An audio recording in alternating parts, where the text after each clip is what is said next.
Арыбаңыздар, урматтуу телегөрчүлөр, радио угармандар Республикалык штабтын пресс борборунда өзгөчө кырдаал жана өзгөчө абал режимдеринде өнөр жай, энергетика жана жер казынасын пайдалануу мамлекеттик комитетинин ишмердүүлүгү тууралуу Кыргыз Республикасынын өнөр жай, энергетика жана жер казынасын пайдалануу мамлекеттик комитетинин төрагасы Осмонбетов Эмиль Кубатович маалымат берет.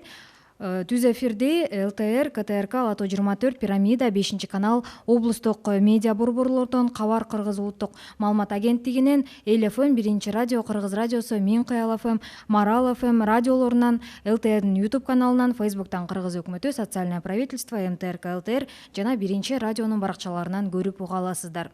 Здравствуйте, уважаемые телезрители, радиослушатели. Мы начинаем брифинг в пресс-центре Республиканского штаба о деятельности Госкомитета промышленности, энергетики и недропользования в период действия режимов чрезвычайной ситуации и чрезвычайного положения, расскажет председатель Государственного комитета промышленности, энергетики и недропользования Кыргызской Республики Осмонбетов Эмиль Кубатович. Прямой эфир брифинга вы можете посмотреть и услышать на телеканалах ЛТР, КТРК, Лото 24, Пирамида, 5 канал, областных медиа-центрах, через Кыргызское национальное информационное агентство Кабар, на радиостанциях Эл ФМ, 1 радио, Кыргыз радиосу, Мен Кыял ФМ, Марал ФМ, на YouTube-канале ЛТР, в Фейсбуке на страницах Кыргыз өкмөтү, Социальное правительство, МТРК ЛТР и 1 радио. Анда эмесе, Эмиль Кубатович, сөз сизде. Рахмат. Уважаемые телезрители, уважаемые средства массовой информации, позвольте вкратце рассказать о текущей ситуации промышленности, энергетики и недропользования Кыргызской Республики, а также работе Государственного комитета о проводимых мероприятиях в период ограничительных мер на отдельных территориях страны. По блоку промышленности. В период введения ограничительных мер в свете пандемии коронавируса промышленные предприятия, как и все другие секторы экономики, претерпели определенные трудности. На начальном этапе введения, в том числе в соседних государствах, возникли трудности в поставках сырья и материалов для производственных нужд. Особенно это отразилось на поставках автомобильным транспортом и особенно из КНР. Вследствие чего предприятия перешли по возможности на железнодорожный и автомобильный транспорт. С введением чрезвычайного положения и комендантского часа возникли сложности в обеспечении доступа работников на рабочие места, поэтому ряд предприятий вынуждены были приостановить свою деятельность, как, например, Бишкекский машиностроительный завод, ОАО ТНК «Достан», металлопрокатный завод имени Фрунзе. При этом ряд предприятий не остановили свое производство, но сократили объемы производства. ГКПН совместно с предприятиями проработали вопросы получения разрешительных документов для ГП БШЗ, УСО «Автомаш Радиатор», УСО «Металлопрокатный завод имени Фрунзе» и ряд других предприятий. В целом в промышленном блоке в результате ЧС было приостановлена деятельность более 10 предприятий. Это такие крупные предприятия, как Канский цементный завод, Тохмокский стекольный завод и некоторые другие. Ввиду снижения объемов реализации значительно снизили и объемы производства. Но в результате принятых превентивных мер, о которых было упомянуто ранее, основная часть заводов работает либо приступят к работе в ближайшее время. На предприятиях соблюдаются необходимые санитарные и эпидемиологические меры, регулярно дезинфицируются производственные территории и рабочие помещения. Работники обеспечены защитными масками, санитайзерами и так далее. Несмотря на тяжелое финансовое положение, во многих предприятиях и компаниях работников в периодах вынужденных отпусков была сохранена 2/3 заработной платы. ГКПН КРФ всемирно оказывает содействие производственному сектору, чтобы предприятия не простаивали. В период нынешней ситуации руководители заводов должны адаптироваться в сложившихся сложных условиях. На всех основных объектах необходимо проводить дезинфекцию, рассредотачивать людей по рабочим местам на достаточном удалении друг от друга, обеспечить средствами гигиены и индивидуальной защиты. Порядка 20 предприятий легкой промышленности в конце марта выпускают одноразовые медицинские маски, такие как ОСО «Пейванс» Бишкек и филиал ОСО «Текстиль Транс» в городе Бишкек. А также маски одноразового использования и защитные комбинезоны выпускает ОСО «Достан Стиль» в городе Ош, ОСО «Айка Сейка» в Ахсульском районе Иссыкульской области.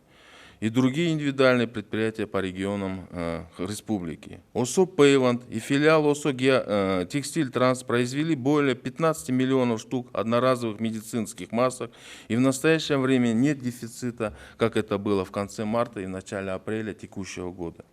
Со стороны ГКПН совместно с Министерством иностранных дел были оказаны содействие ОСО «Пейванд» в СЭС Бишкек в обеспечении специальной ткани для производства одноразовых медицинских масок и в беспрепятственной доставке груза автотранспортом из Турции до места назначения и доставки технологического оборудования из КНР.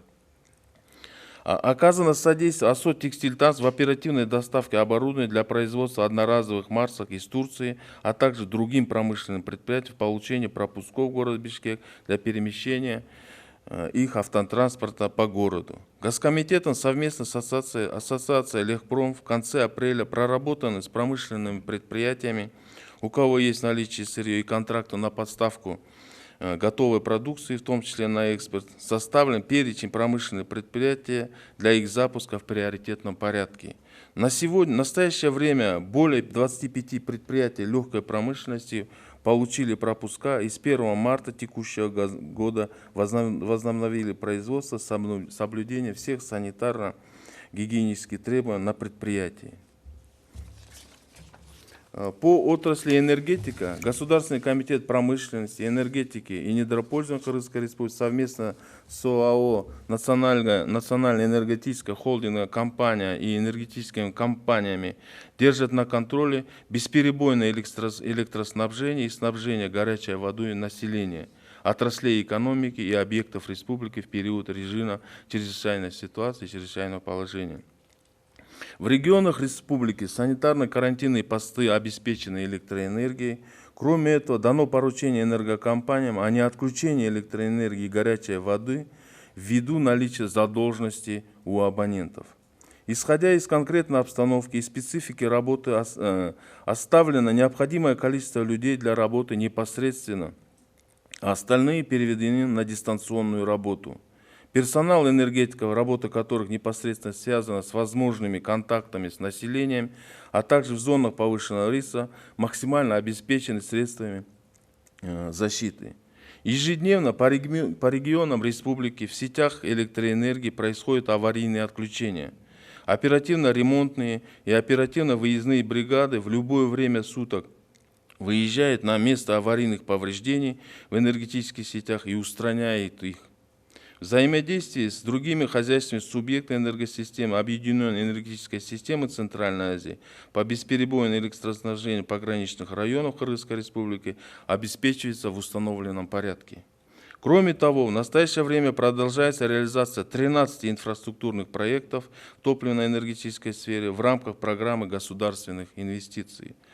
По газу. В марте 2020 года экономическая ситуация в мире, связанная с пандемией COVID-19, а также снижение цен на нефть с последующим давлением на национальные валюты стран основных торговых партнеров, вызвало значительное снижение национального курса валюты к доллару США, что привело в свою очередь к негативным колебаниям цен на импортируемый природный газ.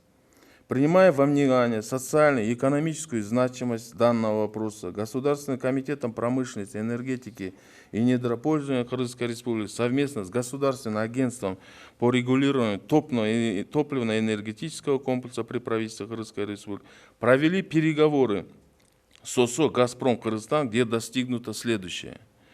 Обеспечение населения, промышленных предприятий, коммерческих структур и бюджетных организаций бесперебойной подачей природного газа и неначисление штрафных санкций пени за несвоевременную оплату потребленного природного газа в течение 3 месяцев, то есть это апрель, май, июнь 2020 года. Установить льготный тариф на природный газ для населения и для промышленных предприятий, коммерческих структур и бюджетных организаций. При этом полученные убытки от курсовой разницы будут покрыты ОСО «Газпром Кыргызстан». Кроме того, учитывая, что дальнейший рост курса доллара США и, соответственно, рост тарифа на природный газ также может привести к отказу от газа большей части потребителей и переходу их на альтернативное топливо, 23 апреля 2020 года Государственным комитетом промышленности, энергетики и недропользования Кыргызской Республики направлено письмо Министерства иностранных дел Кыргызской Республики, адресованное министру энергетики Российской Федерации Новаку, где Госкомитет просит рассмотреть возможность снижения отпускной цены на природный газ со $150 и ниже. И в настоящее время ожидается ответ со стороны Министерства энергетики Российской Федерации. По ГСМ в ноябре 2019 года в городе Москва подписаны индикативные балансы нефти и нефтепродуктов между Кыргызской Республикой и Российской Федерацией на 2020 год в следующих объемах. Нефть 50 тысяч тонн, бензин 460 тысяч тонн, дизельное топливо 485 тысяч тонн, топливо для реактивных двигателей в количестве 100 тысяч тонн. За январь-март 2020 года фактически было поставлено следующие объемы. Бензин 156 тысяч тонн, дизельное топливо 171 тысяча тонн, топливо для реактивных двигателей в 20 тысяч тонн. При этом при необходимости совместно с российской стороной будут внесены корректировки в индикативные балансы до августа 2020 года.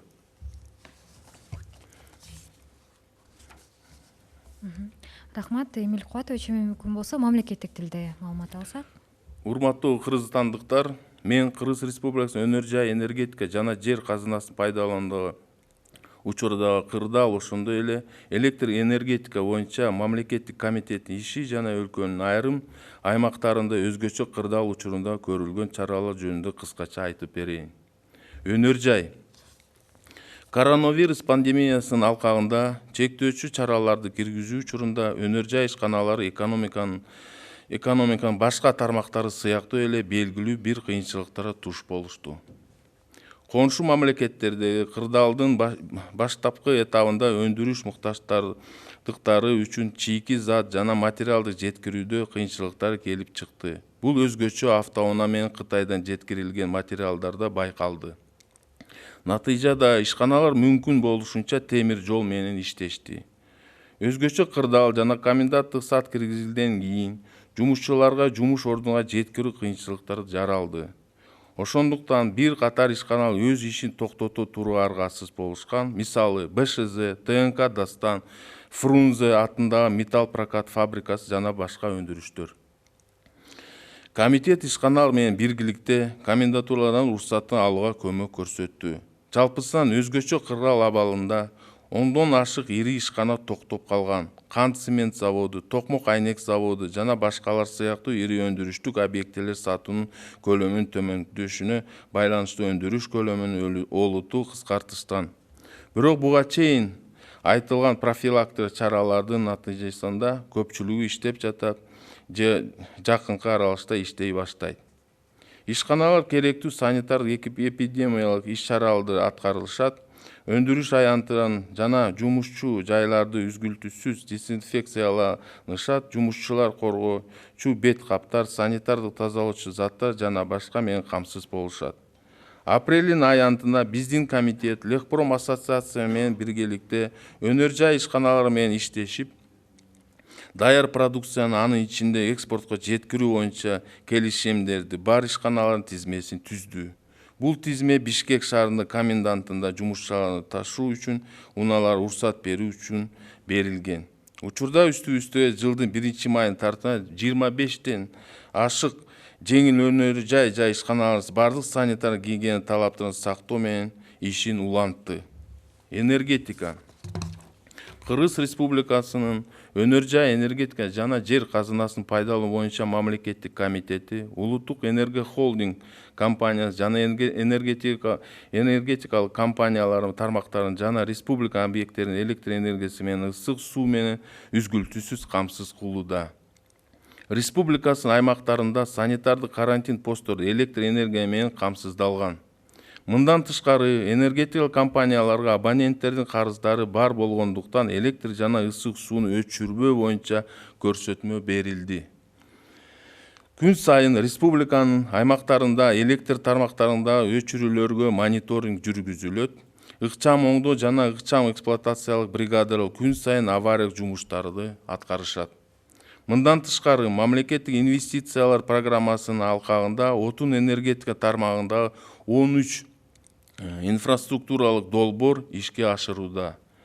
Газ боюнча 2000 жылдын март айында COVID-19 пандемиясы байланыштуу дүйнөлүк экономикалык кырдаал, ошондой эле мунайга болгон баанын төмөндөшү, андан кийин соода боюнча негизги өнөктөш өлкөлөрүнүн улуттук валюталары АКШ долларын карата олуттуу төмөндөшүнө алып келген.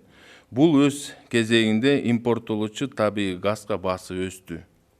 Бул маселенин социал-экономик мааниси эске алуну менен Кыргыз Республикасынын өнөр жай энергетика жана жер казынасын пайдалануу боюнча мамлекеттик комитети Кыргыз Республикасы өкмөтү караштуу отун энергия комплексин жөнгө салуу боюнча мамлекеттик агенттик менен биргеликте Газпром Кыргызстан менен сүйлөшүүлөрдү жүргүзүп төмөнкүлөргө жетишти. Калкты өнөр жай ишканаларын жана бюджеттик уюмдарды үзгүлтүүсүз жаратылыш газды менен камсыз кылуу жана керектелген жаратылыш газын 3 ай бою, бул апрель, май, июнь айлары убагында төлөбөгөндүгү үчүн туумдары, штрафтарды төлөбөө. Калк үчүн жана өнөр жай ишканалар жана бюджеттик уюмдар үчүн жаратылыш газына жеңилдетилген тарифти белгилөө. Мында алмашуу курсунун чыгымын Газпром Кыргызстан каржылайт. Мындан тышкары АКШ долларын андан аркы жоготулар тобокелдиктерди эске алып, жаратылыш газын сатуу баасын 1000 куб метрине $150 төмөндөшү боюнча азыркы күндө Россия энергетика министрине кат жолдогонбуз. Бүгүнкү күндө ошол Россия федералдык энергетика министринин жооп күтүлүүдө. Тоо-кен тармагы Кыргыз Республикасынын бюджетинин киреше бөлүгүнө жана өлкөнүн социалдык экономикалык өнүгүшүнө олуттуу таасирин тийгизген кен чыккан жерлерде тоо-кен иштерин токтотушуна жол бербөө максатында ири тоо-кен ишканалары санитардык жана карантиндик стандарттарга ылайык штаттык режимде иштешти. Ишканалардын негизги кыйынчылыктары товарларды, жабдууларды, тамак ашты жеткирүү жана жумушчулардын алмашуусу, вахта алмаштыруу болду. Комитет тоо-кен ишканаларынын учурунда көйгөйлөрүн көзөмөлдөп турат жана биз алардын чечилишине көмөк көрсөтөбүз. Учурда ири ишканалар санитардык жана карантиндик стандарттарга ылайык иштешет. Орто жана кичине кен чыккан жерлерде кен казуу иштерин токтото туруу аргасыз болушкан, алар жакынкы учурда өзүнүн ишин улантат. Рахмат, Эмиль Куатович. Давайте теперь перейдем к вопросам. И первый вопрос. Запуск каких проектов в горнодобывающей сфере может быть отложен или уже пришлось отложить в связи с введением режима чрезвычайной ситуации и чрезвычайного положения в отдельных городах и районах республики? Да, действительно, на период чрезвычайного положения, чрезвычайной ситуации были отложены запуск ряд крупных предприятий, таких как в Таласской области, это месторождение Джеруй. Там было в связи с этим пандемией был отложен запуск золотоизвлекательной фабрики.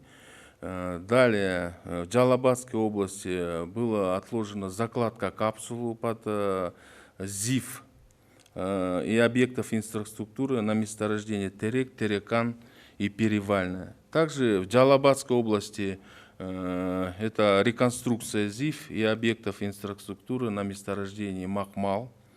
В Джалабадской области закладка капсулы и начало строительства ЗИФ и объектов инфраструктуры на месторождении Джамгыр.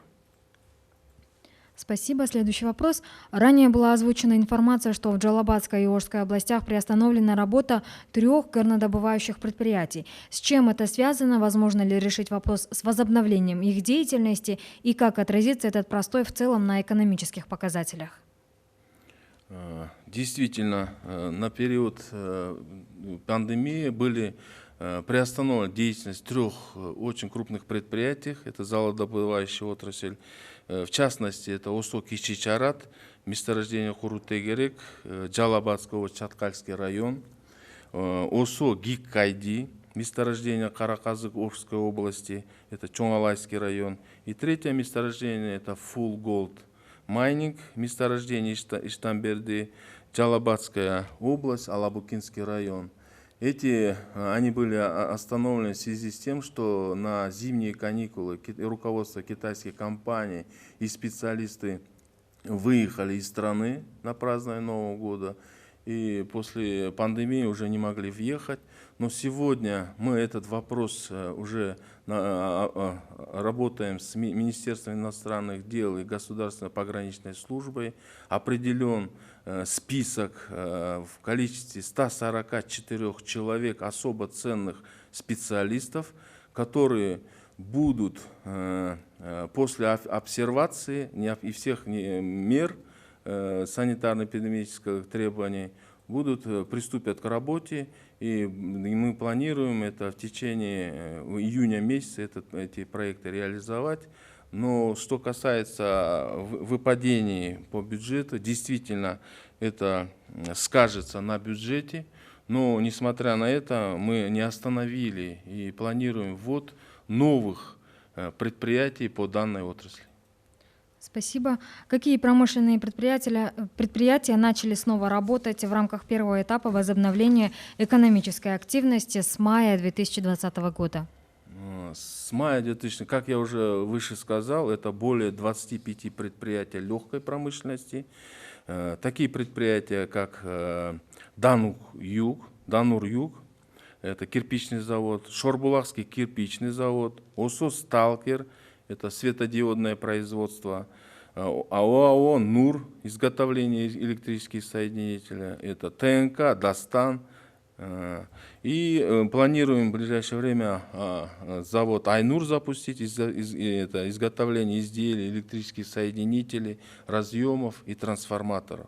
Также планируем приступить к работе в ближайшие дни. Это автосборочный завод, где производятся тракторные прицепы, специальная мусороуборочная техника и товары народного потребления.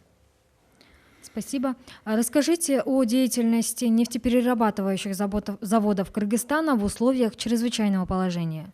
Да, действительно, в период чрезвычайной ситуации Кеминский НПЗ работал в штатном режиме. Планирует на сегодняшний день закупить сырье у АО «Кыргызнефтегаз».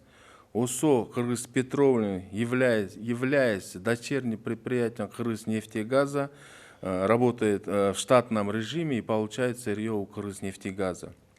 Что касается нефтеперерабатывающего завода «Джунда», на стадии сегодня очень хорошая новость, это предприятие более года не работало, и мы планируем его в ближайшее время запустить, и на сегодняшний день идет, скажем, затоваривание сырья из Республики Казахстан, из Российской Федерации. Как будет пополнять сырье, это предприятие начнет свою работу. Канский НПЗ проводит подготовительные работы для запуска производства, прорабатывается вопрос поставок сырья из Казахстана, а также производится частичная модернизация производства. Спасибо. И последний вопрос. Не испытывают ли промышленные предприятия трудности с поставками сырья, запчастей для оборудования и поставляются ли запчасти и оборудование из Китая? Действительно, в начале пандемии определенная трудность получения необходимого сырья и материала комплектующие, которые были получались из-за рубежа и в частности из Китая, испытывались. Но здесь немного предприятия и совместно с нами поменяли тактику. Мы в основном сейчас завоз производится железнодорожным транспортом и другим видами доставок. На сегодняшний день этот вопрос решается. Еще очень большим для нас стало таким помощью, подмогой, что так скажем, пункт пропуска Иркиштам для грузовых автомобилей был открыт. И с обеспечением материалами по данному вопросу у нас значительно улучшилось. Спасибо.